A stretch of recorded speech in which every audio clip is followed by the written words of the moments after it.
5 जुगाड़ू बहू के ससुराल की पहली शादी। पायल को तैयार करके उसे हॉल में लाया जाता है। पायल चाय नाश्ते की ट्रे लेकर वहाँ जाती है जहाँ लड़के वाले उसका इंतजार कर रहे थे।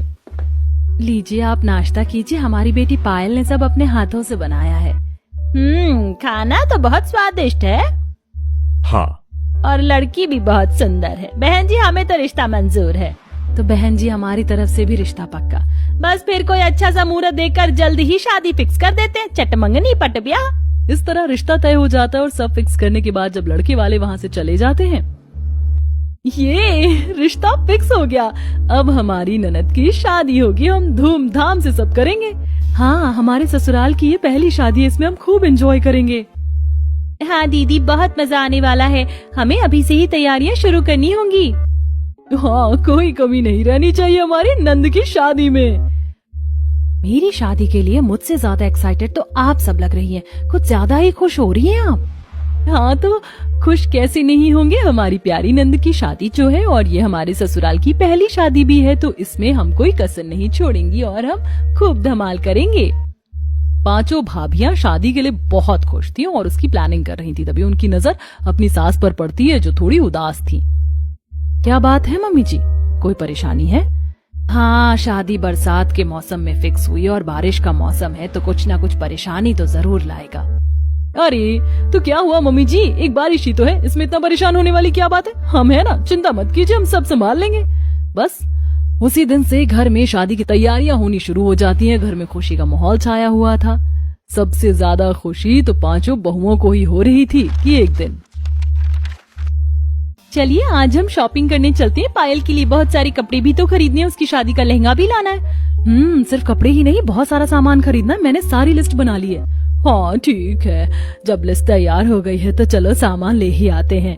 तीनों सास बहुएं शॉपिंग करने जाती हैं, लेकिन जब वो वापस घर लौट रही थी तब बहुत तेज बारिश हो जाती, जिसकी वजह से घर आते आते सब पूरी तरह भीग जाते हैं। देखा, मैंने कहा था ना, बारिश में शादी करना बिल्कुल आसान नहीं।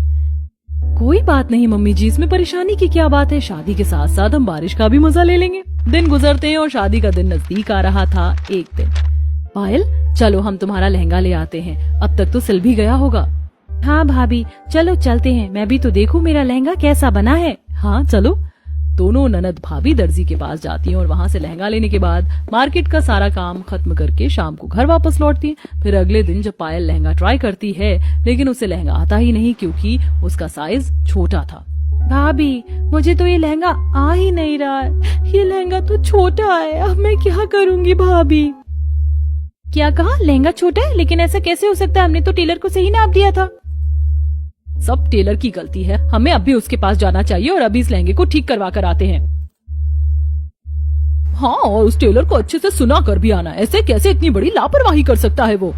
पायल और उसकी भाभियां जब टेलर की दुकान पर जाती हैं तो वहां जाकर उन्हें पता चलता है कि टेलर तो वहां है ही नहीं, वो किसी काम से दूसरे शहर गया और कुछ दिन बाद ही लौटेगा। भाभी, अब मैं क्या करूंगी? 3 दिन बाद ही मेरी शादी है, अब तो कुछ नहीं हो सकता। इतनी जल्दी लहंगा ठीक कैसे होगा, सब खराब हो गया भाभी। पायल तुम शांत हो जाओ, कुछ खराब नहीं हुआ है। हाँ, हम कुछ जुगाड़ करते हैं और तुम्हारा लहंगा ठीक करते हैं। सभी घर वापस आ जाते हैं और पायल की 5 भाभियां उस लहंगे को ठीक करने में लग जाती हैं। वो एक्स्ट्रा कपड़ा और कुछ सुंदर फूल लेकर उस मटेरियल से लहंगे का कपड़ा बढ़ाकर उसे ठीक कर देती हैं। वाह भाभी, आप सबने तो कमाल कर दिया। देखो तो अब ये लहंगा मुझे कितना अच्छी तरह से फिट हो रहा है। सच में आप लोग तो बिल्कुल कमाल हो। हमने कहा था ना कि हम सब ठीक कर देंगे। हाँ भाभी, नहीं तो मुझे तो बहुत टेंशन हो रही थी। तुम्हारी जुगाड़ू भाभियों के रहते तुम्हें टेंशन लेने की कोई जरूरत नहीं है। हाँ, हम जुगाड़ करके कुछ भी सही कर सकते हैं। हाँ भाभी, क्योंकि आप सब बेस्ट हो। अब शादी का दिन बस नजदीक आ ही रहा था। पहले हल्दी फंक्शन हुआ, उसके बाद मेहंदी फंक्शन था, लेकिन उस दिन फिर से एक प्रॉब्लम हो गई। अब तक मेहंदी वाली क्यों नहीं आई? तभी वहाँ विमला आती है। मेहंदी वाली आज नहीं आ पाएगी क्योंकि उसकी तबीयत ठीक नहीं है। क्या? अगर वो नहीं आएगी तो मुझे मेहंदी कैसे लगेगी? लेकिन उसने हमें एंड टाइम पर ही क्यों बताया, पहले क्यों नहीं बताया? उसने मुझे शाम को फोन किया था, लेकिन मैं काम में बिजी थी इसलिए बात नहीं कर पाई। तो अब हम क्या करेंगे? मेरे पास एक मेहंदी वाली का नंबर है, मैं उससे बात करके पूछती हूँ। रितु उस मेहंदी वाली को कॉल करती है और उससे बात करने के बाद, क्या हुआ भाभी, क्या कुछ बात बनी? नहीं, आज उसकी कहीं और बुकिंग है, वो आज नहीं आ सकती। अब क्या करें, ऐसे तो मेहंदी का फंक्शन हो ही नहीं पाएगा। अरे ऐसे कैसे नहीं हो पाएगा, हम है ना तुम्हारी जुगाड़ू भाभियां, हम किसी से कम थोड़ी हैं। हम अभी कुछ तिकड़म करते हैं।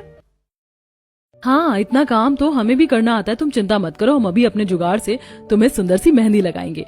बस फिर पायल की पांचों भाभियां जुगाड़ करके सुंदर से मेहंदी का डिजाइन बनाती हैं और इस तरह उसका मेहंदी का फंक्शन भी अच्छे से पूरा हो जाता है। अगले दिन पायल की शादी थी और पायल लहंगा पहनकर तैयार होकर अपने कमरे में परेशान बैठी थी। भाभी, आज सुबह से इतनी तेज बारिश हो रही है, मेरी मेकअप आर्टिस्ट जाम में फंस गई, अब मैं क्या करूं? उसे आने में न जाने कितनी देर लगेगी। पायल, तुम अपनी शादी वाले दिन रो रही हो? हमारे होते हुए तुम रो कैसे सकती हो? तुम्हें पता है ना, हम तुम्हारी जुगाड़ू भाभियां हैं, हम किसी भी चीज में जुगाड़ करके उसका सोल्यूशन निकाल सकते हैं। लगता है तुम्हें हम पर भरोसा नहीं। ऐसा नहीं है भाभी। अगर ऐसा नहीं है तो एक काम करते हैं, हम अभी एक जुगाड़ करके सब ठीक करते हैं। इसमें तो मैं एक्सपर्ट हूँ, देखना, हम तुम्हें ऐसे सजाएंगी कि सब देखते रह जाएंगे। पायल की सभी भाभियां मिलकर उसका सुंदर सा मेकअप कर देती हैं, जिसके बाद पायल बहुत खुश हो जाती है। लेकिन प्रॉब्लम अभी यहाँ खत्म नहीं हुई थी। छत पर हलवाई टेंट लगाकर खाना बना रहे थे। तेज आंधी और बारिश की वजह से खाने में पानी चला गया था, जिससे खाना खराब हो गया। अब हम क्या करेंगे, बारात भी आने वाली, सारा खाना खराब हो गया। हाँ, और सब मेहमान भी आ गए हैं, लेकिन खाना ही नहीं है। ऐसी हालत देखकर सभी बहुएं फिर से तैयार होती हैं और इस बार खाने का मोर्चा संभालती हैं। मम्मी जी, पापा जी, आप दोनों फिक्र छोड़िए और देखिए कि आपकी पांचों जुगाड़ू बहुएं कैसे इस समस्या को उखाड़ फेंकती हैं। हाँ, आप दोनों बस देखते जाइए। बिना कोई देरी किए सभी रसोई में जाती हैं और जल्दी जल्दी खाना बनाना शुरू करती हैं। जल्दी जल्दी सब मेज लगाओ और उस पर खाना रखना शुरू करो, हमारे पास ज्यादा समय नहीं है। इस तरह पांचों बहुएं जल्दी से ढेर सारे पकवान बनाती हैं और मेहमानों के लिए खाना लगाया जाता है। सच में बहुओं, तुमने तो कमाल कर दिया। इस बार फिर से तुमने हमारी नाक कटने से बचा ली। हाँ, मेरी पांचों बहुएं कमाल की हैं। कितनी भी बुरी परिस्थिति क्यों ना हो, जुगाड़ लगाकर उसे सही कर देती हैं। थोड़ी देर बाद जब दुल्हन के फेरे हो रहे थे, अब सब अच्छे से हो जाए बस। लेकिन इतनी आसानी से कहाँ सब सही होने वाला था। फिर से एक और समस्या ने दस्तक दी। बेटा, अब हम क्या करें? पायल की डोली जो ला रहे थे रास्ते में, उनसे डोली गिर गई और वो टूट गई। क्या? मम्मी जी, आप बाकी सब संभालिए, तब तक हम अपने जुगाड़ से डोली तैयार करके लाती हैं। हाँ, आखिर हमारा जुगाड़ कब काम आएगा। चलो जुगाड़ू क्वींस, हम अपना काम शुरू करते हैं। बस बिना कुछ देरी किए पांचों बहुएं फिर से अपने जुगाड़ में लग जाती हैं। उन्होंने बहुत सारी लकड़ियां इकट्ठा की और उसकी मदद से डोली बनाना शुरू किया। डोली बनने के बाद, चलो शुक्र है डोली तो बन गई, अब हम जल्दी से इसे अच्छे से सजा देते हैं। हाँ, पेंट करके हम इसे फूलों से सजाएंगे। सभी ने डोली पर पेंट किया और उसे अलग अलग तरह के फूलों से सजाकर तैयार कर दिया। डोली तैयार होने के बाद उनकी ये समस्या भी हल हो गई। सच में तुम सबने तो एक बार फिर से कमाल कर दिया। कुछ भी हो, मेरी जुगाड़ू बहुएं सबसे बेस्ट हैं। इस तरह जुगाड़ू बहुओं ने अपना जुगाड़ से अपनी ननद की शादी अच्छे से करवाई और शादी के बाद डोली तैयार करके खुशी खुशी अपनी नंद को उसमें विदा किया। तुझे पता है, एक जगह से मॉडलिंग का ऑफर आया था मुझे, पर उसी दिन मेरी शादी है, तो मैंने अपना पहला ऑफर खुद मना कर दिया। वैसे देख, मैंने 4-5 वेस्टर्न ड्रेस ली है अपने लिए। शादी के बाद पुरानी ड्रेस छोड़ना पहनूंगी मैं तो कहती हूँ कि तू भी 1-2 ले ले वेस्टर्न ड्रेस। घर में ना सही, पर बाहर घूमने जाएगी तब पहन लेना। अरे यार नहीं, तू तो जानती है ना मुझे ऐसे मॉडर्न कपड़े पहनना पसंद नहीं। बहाने बनाना बंद कर। बहुत अच्छे से जानती हूँ तेरा भी मन करता होगा, पर तेरी जो अरेंज मैरिज है, तुझे डर है कि तेरी सास तुझे ऐसे कपड़े पहनने दे या ना दे, इसलिए लव मैरिज बेस्ट होती है। मैं तो तुझे समझाती थी कि लव मैरिज कर ले। लव मैरिज करती तो मेरी तरह शादी के बाद भी ऐसे कपड़े पहन पाती। अब कुछ दिन में दोनों दोस्त ड्रेस लेकर अपने अपने घर आती हैं। इसी तरह कुछ दिन बीत जाते हैं और शादी से कुछ दिन पहले सिमरन आरती को अपने घर बुलाती है और उसके सामने अपनी कुछ मॉडर्न ड्रेस रखकर उससे बोलती है, देख, सास तो सास होती है और सास अपनी बहू को मॉडर्न कपड़े नहीं पहनने देती, इसलिए तू मेरी कुछ ड्रेस रख ले।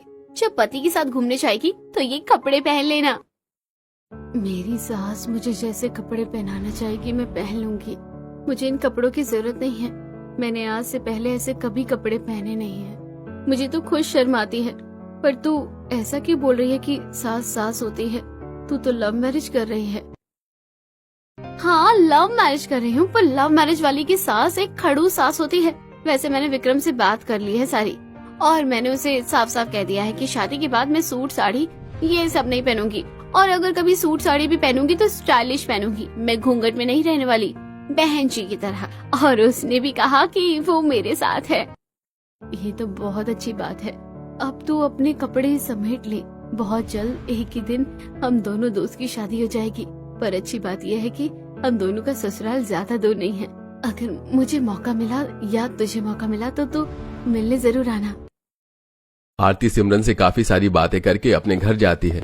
समय गुजरता है और दोनों ही दोस्त की एक साथ शादी हो जाती है। जहां आरती घूंघट करके अपने ससुराल पहुंचती है तो वहीं बिना घूंघट के सिमरन अपने ससुराल पहुंचती है।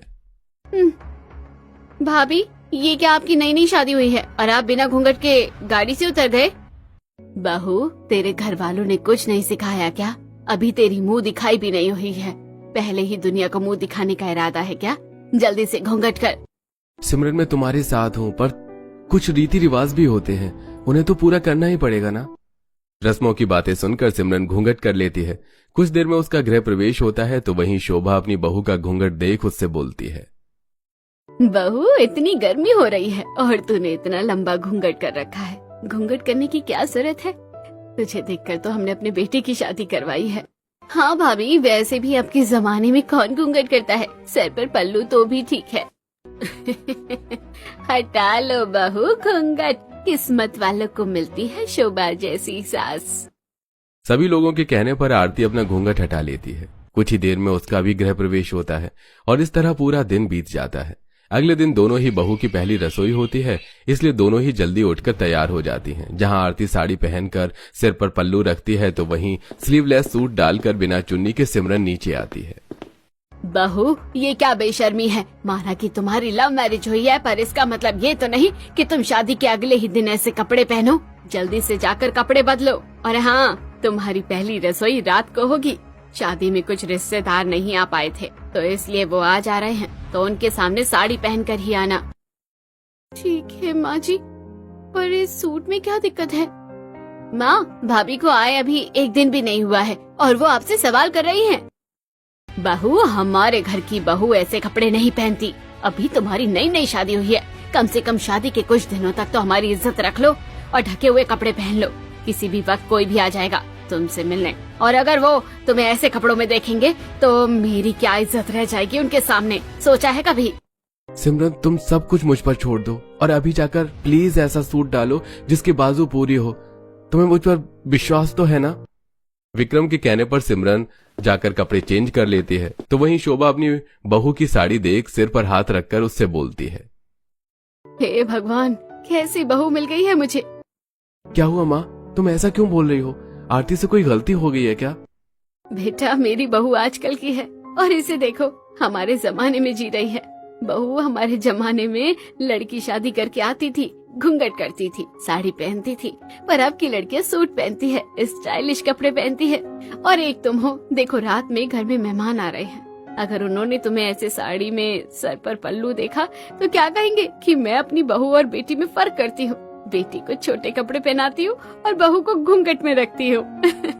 भाभी, आप जब तक स्टाइलिश नहीं बनोगी ना तो माँ आपको ऐसे ही सुनाती रहेगी, आपकी सास औरों की सास से अलग है। बस ये बात गांठ बांध लो। अपनी सास और नंद की बातें सुनकर आरती हंसने लगती है और जाकर सूट डाल लेती है। देखते ही देखते शाम हो जाती है और खाना बनाते हुए दोनों दोस्त एक दूसरे से फोन पर बातें करती है। लगता है भगवान ने हम दोनों की किस्मत एक जैसी लिखी है, एक साथ शादी हुई और एक ही टाइम पर पहली रसोई भी हो रही है। मुझे तो तेरी बहुत याद आ रही है। वैसे आज तूने क्या पहना है? इतने सारे तो वेस्टर्न कपड़े लेकर गई थी, पहना या नहीं? आज तो ससुराल में पहला ही दिन है और बाहर से कुछ लोग आ रहे हैं, तो उनके सामने वेस्टर्न ड्रेस नहीं पहन सकती ना, इसलिए साड़ी पहनी है ताकि मेरी सास भी खुश हो जाए। तू अपना बता, आंटी जी बनकर तो नहीं घूम रही ना ससुराल में? और तेरी सास तुझे घूंघट तो नहीं करवा रही? अरे नहीं यार, मेरी सास को तो मेरे घूंघट करने से ही प्रॉब्लम है। अच्छा, मैं रखती हूँ, बाकी बातें तुझसे बाद में करूंगी। लगता है घर में मेहमान आ गए हैं। आरती अपने दोस्त से आधी अधूरी बातें करके फोन रख देती है। कुछ देर में दोनों के घरों में मेहमान आते हैं, जहां आरती को देख सभी शोभा से कहती हैं, शोभा, तेरी पहली बहू है हमारे घर में जो सूट साड़ी में है। अपनी बहू को थोड़ा बोल, खुद को बदले। कहीं ऐसे तो नहीं तूने ही बेचारी को ऐसे कपड़े पहनने के लिए मजबूर किया हो? बहू, अगर तुम्हारी सास ने जबरदस्ती तुम्हें ऐसे कपड़े पहनाए ना तो मुझे बताओ, मैं तुम्हारी सास की जेठानी हूँ मैं इसके कान मोड़ दूंगी। नहीं ताई जी, माँ जी तो मुझे कल से ही कह रही थी कि मैं आजकल की बहू की तरह रहूं और जो मेरा दिल करे वो पहन लूं। मुझे तो ऐसे ही कपड़े कंफर्टेबल लगते हैं। अगर ऐसी बात है तो ठीक है, अगर तुम्हारी सास कभी तुम्हें परेशान करे तो मुझे जरूर बताना।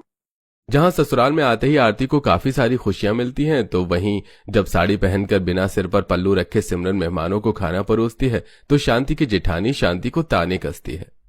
शांति, पर जो भी कहो, तुम बड़ी मॉडर्न हो गई हो। आज तक हमारे खानदान में किसी की लव मैरिज नहीं हुई, पर तुमने तो अपने बेटे की लव मैरिज भी करवा दी और बहू को स्टाइलिश साड़ी पहनने की भी मंजूरी दे दी। अब जो स्टाइलिश साड़ी पहनती है, भला वो घूंघट कहाँ से करना सीखेगी, कहाँ से जानेगी? बहू बड़े कुछ बोल रहे हैं, अब क्या सुनाई भी नहीं देता? सुमित्रा की ऐसी बातें सुनकर शांति सिमरन को आंख दिखाने लगती है। कुछ देर में सुमित्रा खाना खाकर वहां से चली जाती है और शांति सिमरन से नाराज हो जाती है। इसी तरह कुछ दिन बीत जाते हैं और सिमरन अपनी सास के अनुसार कपड़े पहनना शुरू कर देती है। ऐसे ही एक रात। विक्रम, तुमने तो कहा था कि तुम मेरा साथ दोगे, मुझे बाहर घुमाओगे, मुझे वेस्टर्न कपड़े पहनने दोगे, पर यहाँ देखो मुझे माँ जी की वजह से आंटी जैसे कपड़े पहनने पड़ते हैं। तुम्हारी बहन तो खुद मॉडर्न कपड़े पहनती है और मुझे ऐसे सूट साड़ी पहनने को कहती है। फिक्र मत करो, तुम जाकर तैयार हो जाओ, हम अभी मूवी देखने चलेंगे। विक्रम के कहने पर सिमरन जल्दी से तैयार होकर बाहर आती है और एक बार फिर अपनी बहू को फाइटिंग वाले सूट में देखकर उस पर भड़कने लगती है। इस घर में मैं हूँ या नहीं, जब तुम्हें अपने ही मन की करनी है, और तुम दोनों इस वक्त कहाँ चले ऐसे कपड़े पहनकर? वो माँ जी, जब से शादी हुई हम बाहर नहीं गए ना, तो इसलिए आज हम बाहर जा रहे हैं।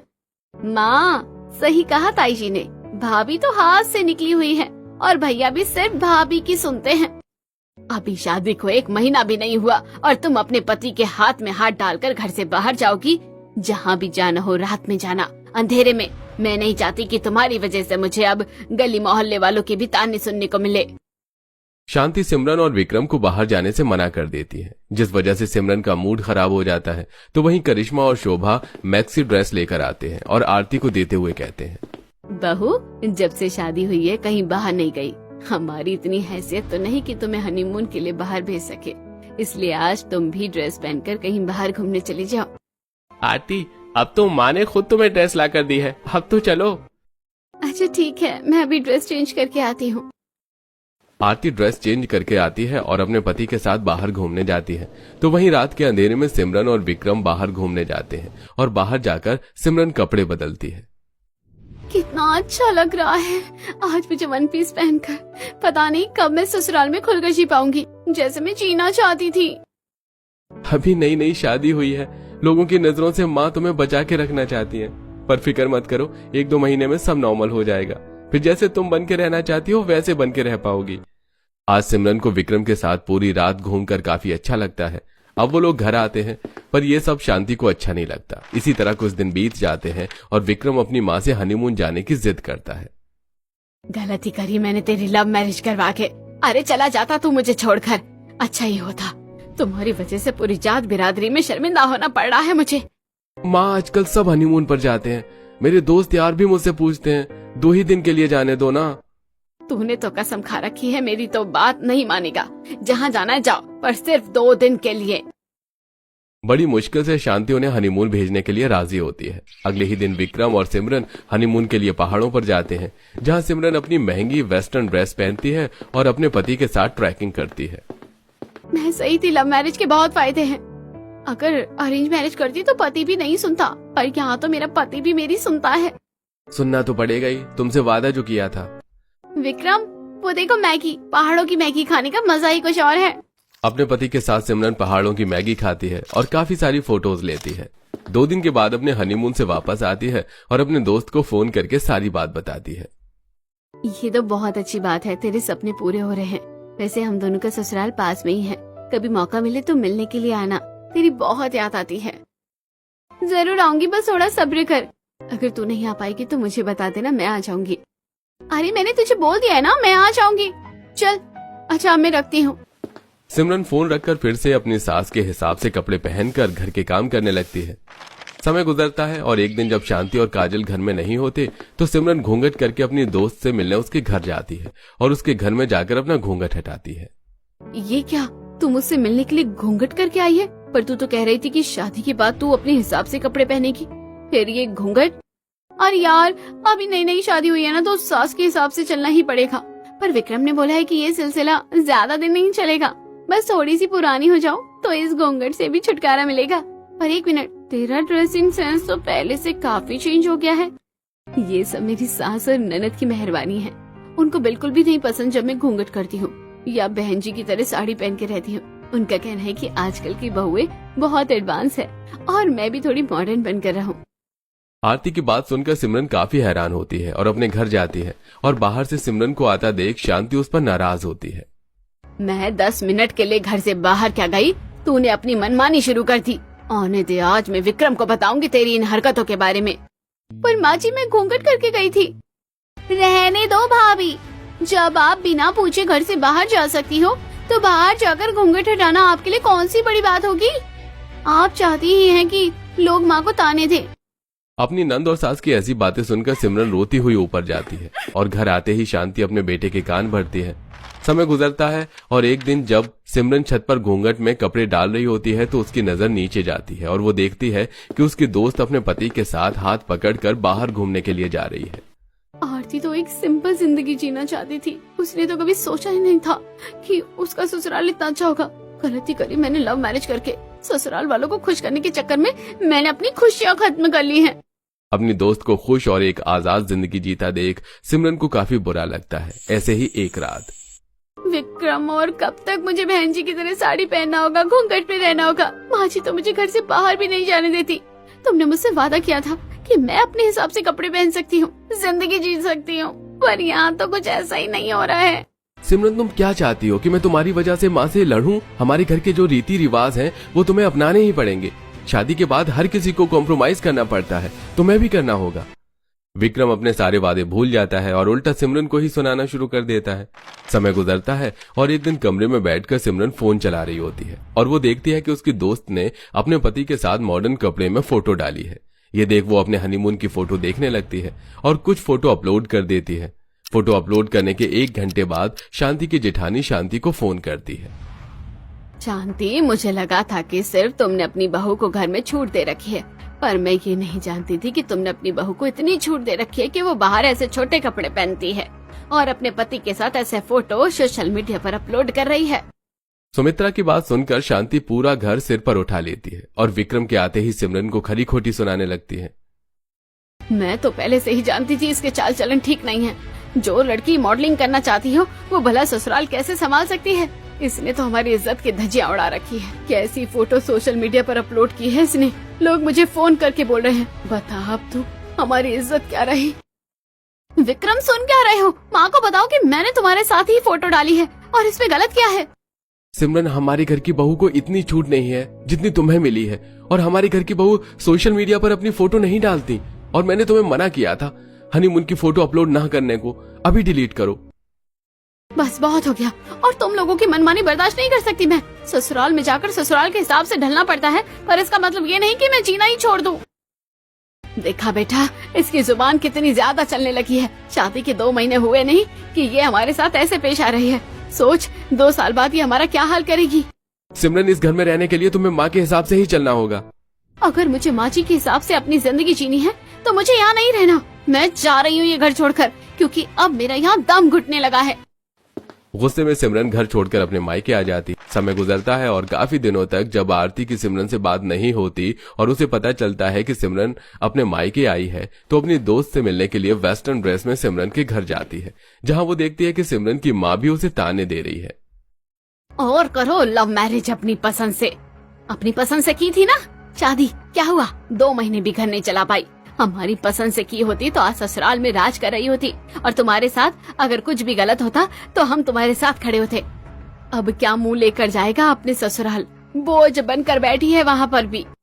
आरती को देख सिमरन की माँ चुप हो जाती है और आरती सिमरन के साथ उसके कमरे में जाती है। और जब आरती को सिमरन की हालत के बारे में पता चलता है तो वो उससे कहती है, तूने बिल्कुल सही फैसला लिया उस घर को छोड़कर, पर तूने मुझे कुछ बताया क्यों नहीं? पर अब तू अपना सपना पूरा करना, और जिसे आज तो बोझ लग रही है ना, देखना कल को वही तुझे बेटी बोलकर गर्व करेगी।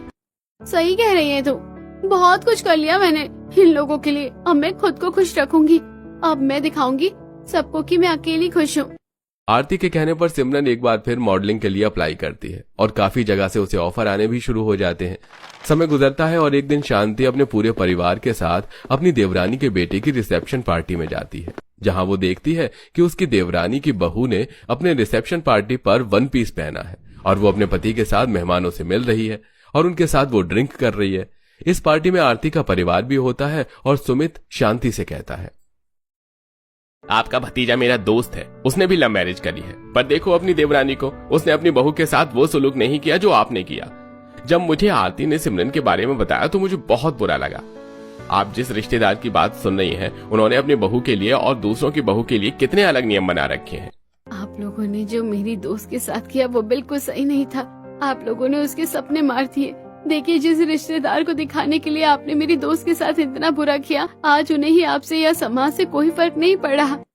मैं हमेशा से ही अपनी बहू पर रोक टोक करती रही ताकि कोई मुझ पर उंगली ना उठा सके, और यहाँ मेरे जेठ जेठानी देवरानी भी इतने आगे बढ़ गए।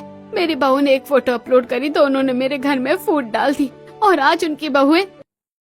माँ, हमने भाभी के साथ बहुत गलत किया है।